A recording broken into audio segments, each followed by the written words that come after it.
Hello, नमस्कार, सत श्री अकाल, अस्सलाम वालेकुम। कैसे हैं जनाब? तो साहब, Indore bench of the honourable Madhya Pradesh high court का फैसला आ गया है justice Shukla and justice Awasthi के जरिए।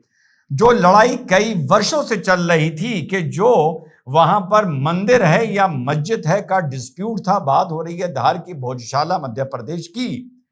वहां पर एक 2003 में मैकेनिज्म बनाया गया था, आर्कियोलॉजिकल सर्वे ऑफ इंडिया ने बनाया था कि मंगल को सुबह से लेकर शाम तक वहां पर हिंदू पूजा कर सकते हैं अलग रास्ते से अंदर आकर, और जुमे को वहां पर मुसलमान 1 बजे से लेकर 3 साढ़े 3 बजे तक रह सकते हैं जुमे की नमाज पढ़ने के लिए अलग रास्ते से लेकर।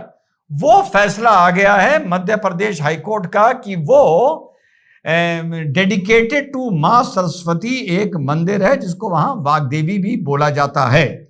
तो हिंदुओं को लाख लाख शुभकामनाएं, जो हिंदू पक्ष वहां लड़ रहे थे उनको लाख लाख शुभकामनाएं, विष्णु शंकर जैन भाई को लाख लाख शुभकामनाएं कि उन्होंने ये लड़ाई लड़ी और कम से कम एक पड़ाव पर जाकर उन्होंने जीती है। मुस्लिम पक्ष ये कह रहा है कि इसके बाद हम सुप्रीम कोर्ट जाएंगे, जो मुस्लिम पक्ष का पूरा अधिकार है, कानून संविधान कहता है वो बिल्कुल जा सकते हैं। तो आज बात करेंगे सिर्फ मध्य प्रदेश का जो ऑर्डर आया है साथियों। ये डिस्प्यूट था कि ये जो टेंपल था डेडिकेटेड टू वाग्देवी, ये मंदिर था या कमल मौला के नाम से जो यहां मस्जिद चल रही थी वो था। कमलुद्दीन चिश्ती इसी प्रेमिसेस के बाहर आकर बसे थे, फिर धीरे धीरे धीरे धीरे ये पूरा चीज कन्वर्ट हो गई। 11वीं सेंचुरी में परमार डायनेस्टी के राजा भोज ने इसको बनवाया था, जो ये एक संस्कृत का एक प्लेटफॉर्म ऑफ लर्निंग था, संस्कृत एजुकेशन का। उसके बाद अलाउद्दीन खिलजी के टाइम पर 1305 आते आते इसमें बदलाव आने शुरू हुए और फाइनली सारा इसका बदलाव हो गया। मैटर ये सुप्रीम कोर्ट भी पहुंचा था। सुप्रीम कोर्ट ने इसमें आदेश दिया था, हुक्म दिया था कि इसका सर्वे होगा और सर्वे की report Madhya Pradesh high court को सौंपी जाएगी। और हां साथियों, इससे पहले मैं आगे बढ़ूं, 2-3 दिन से भूल रहा हूं, मिशन भारत का 5th बैच शुरू हो गया है।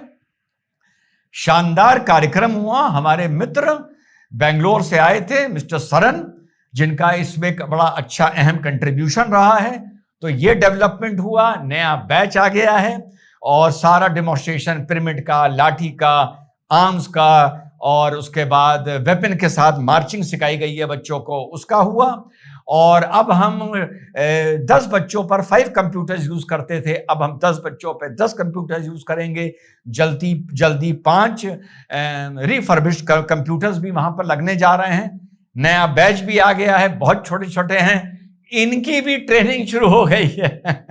इनकी भी देखिए पहले दूसरे दिन से ट्रेनिंग शुरू हो गई है मार्चिंग की, और एक सर्टिफिकेट भी तैयार हुआ है। हम लोग एक स्कीम ला रहे हैं, हमारे देश से, हमारे शहर से पढ़े लिखे लोग, टैलेंट को हम वहां पर लेके जाएंगे, जो बच्चों के साथ इंटरैक्ट करेंगे, उनसे बात करेंगे और उनको हम ये एक एप्रिसिएशन का सर्टिफिकेट भी देंगे और थोड़ा बहुत ऑनरेरियम, यानी यहां जाने का पूरा दिन लगेगा, आधा दिन लगेगा, थोड़ा बहुत उनको पेमेंट भी करेंगे, क्योंकि हमको ये डर लगता है आगे जाकर ये बच्चे कहीं कम्युनिकेशन स्किल में पीछे ना रह जाएं और उसके चलते पूरा कॉन्फिडेंस इनका चरमरा जाए।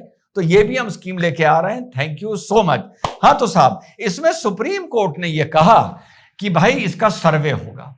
तो आर्कियोलॉजिकल सर्वे ऑफ इंडिया ने एक सर्वे लगभग 3 महीने से ज्यादा चलाया और 2189 पन्नों की रिपोर्ट पूरी मध्य प्रदेश ऑनरेबल हाईकोर्ट को भेजी। हमेशा फैसला पक्ष में आए या विरोध में आए, मैं ऑनरेबल बोलता हूं।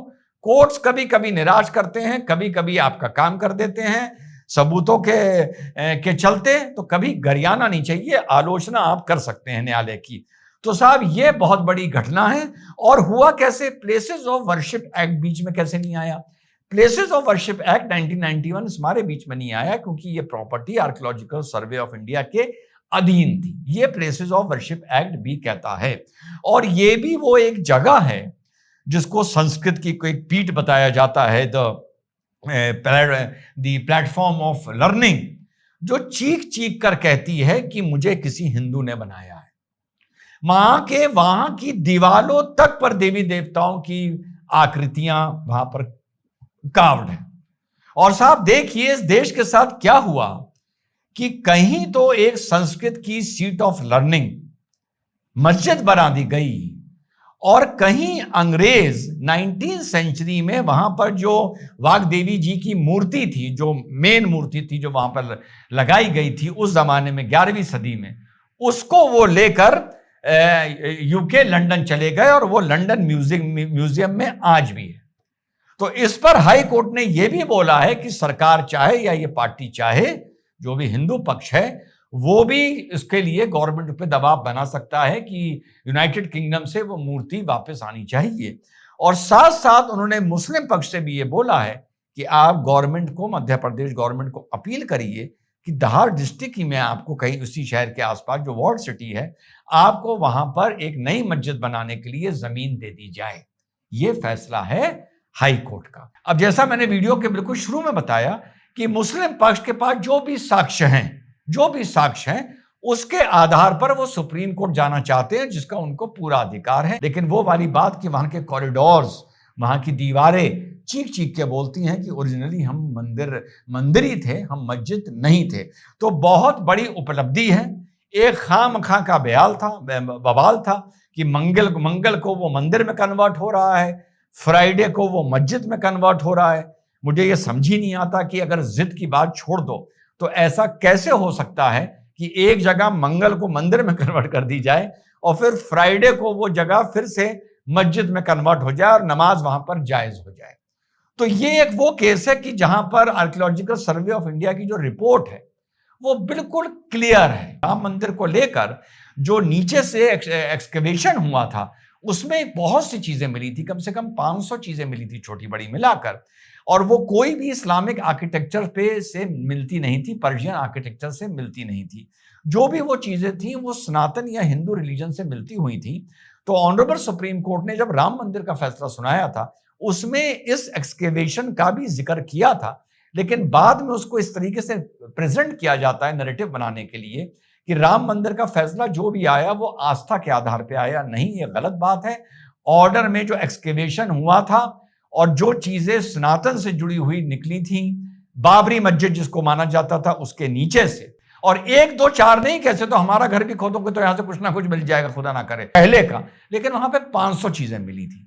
यहां तो वो चीजें बिल्कुल ऊपर हैं, तो साफ साफ चिल्लाकर बोलती हैं, और ढांचा भी ज्यादा नहीं बदला गया है कि मैं मंदिर थी। तो हिंदू भाइयों को, पक्ष को लड़ाई लड़ने के लिए लाख लाख शुभकामनाएं। एक बार फिर से विष्णुशंकर जैन भाई को लाख लाख शुभकामनाएं। हमेशा उनकी मैंने इज्जत की है, भले वो मेरे ऑपोजिट कभी आके खड़े हों या फ्यूचर में हों। जय हिंद, वंदे मातरम, खुदा हाफिज।